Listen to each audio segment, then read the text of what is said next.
Scripture, Genesis 1:1. In the beginning, God created the heaven and the earth.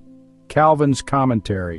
To expound the term beginning of Christ is altogether frivolous, for Moses simply intends to assert that the world was not perfected at its very commencement, in the manner in which it is now seen, but that it was created an empty chaos of heaven and earth. His language, therefore, may be thus explained. When God in the beginning created the heaven and the earth was empty and waste.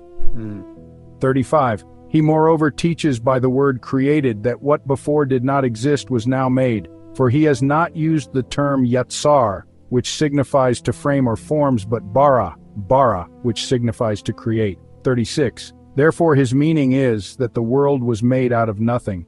Hence the folly of those is refuted who imagine that unformed matter existed from eternity, and who gather nothing else from the narration of Moses than that the world was furnished with new ornaments, and received a form of which it was before destitute.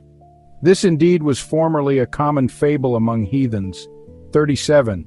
Who had received only an obscure order of the creation, and who, according to custom, adulterated the truth of God with strange figments. But for Christian men to labor, as Stuckus does, 38, in maintaining this gross error is absurd and intolerable. Let this, then, be maintained in the first place, 39, that the world is not eternal but was created by God.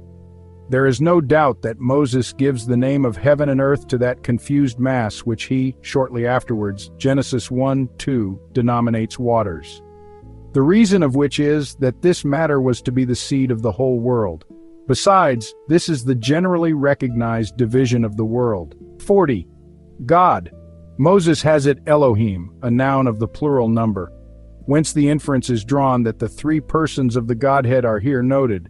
But since, as a proof of so great a matter, it appears to me to have little solidity, will not insist upon the word, but rather caution readers to beware of violent glosses of this kind.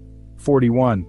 They think that they have testimony against the Arians, to prove the deity of the Son and of the Spirit, but in the meantime they involve themselves in the error of Sibelius. 42. Because Moses afterwards subjoins that the Elohim had spoken, and that the Spirit of the Elohim rested upon the waters.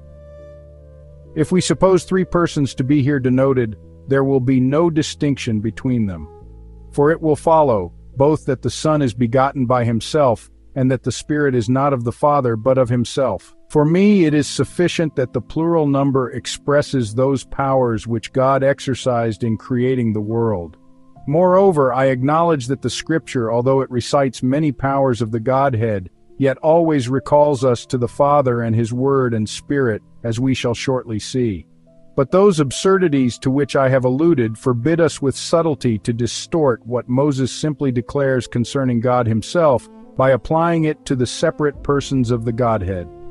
This, however, I regard as beyond controversy, that from the peculiar circumstance of the passage itself, a title is here ascribed to God, expressive of that powers which was previously in some way included in His eternal essence.